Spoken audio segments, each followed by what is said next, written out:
ছেলের বউরা বেশি খারাপ হয় কি কারণে জানেন? কারণ হলো শাশুড়ি বউয়ের টুকটাক ভুলকে নিয়ে সারাদিন চিল্লাচিল্লি করবে, পাড়া প্রতিবেশীকে শোনাবে, তারপর ছেলে আসলে ছেলেকে আরো বাড়িয়ে বলবে।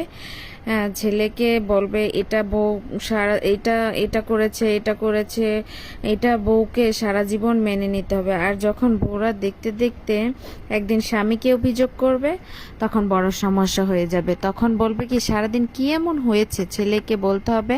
কিন্তু তারা প্রতিটা মিনিটের কথা বলবে, তাতে কোনো সমস্যা নেই।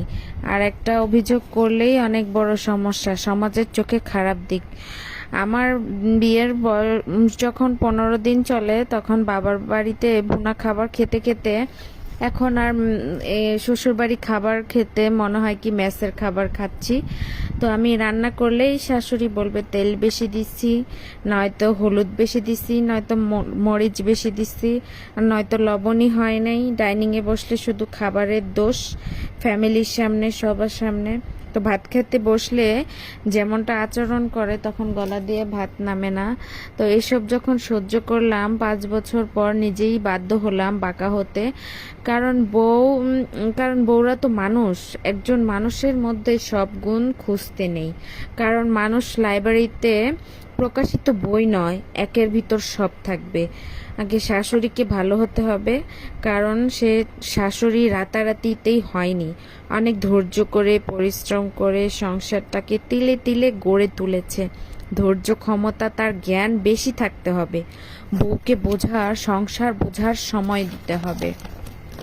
তাকে বোঝাতে হবে আমরা তোমার প্রিয়জন, আর এটা তোমার বাপের বাড়ি। উল্টো বউকে দিয়ে সারাদিন কাজ করাবে আর বলবে এটা করো না, এটা এখানে এটা রেখেছো কেন, এটা কি তোমার বাপের বাড়ি?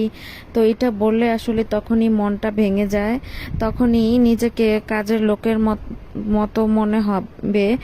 তো তখনই নিজেকে আরো, নিজের মধ্যে আরো বেশি একটা খারাপ লাগাটা কাজ করবে।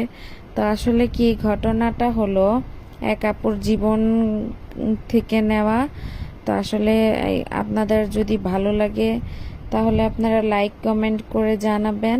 তো আজকে আমি এখানে কচুরঘাটি করে রান্না করছি। কচুরঘাটিটা কেমন হয়েছে আপনারা জানাবেন। আজকের মতো এ পর্যন্তই। আল্লাহ হাফেজ।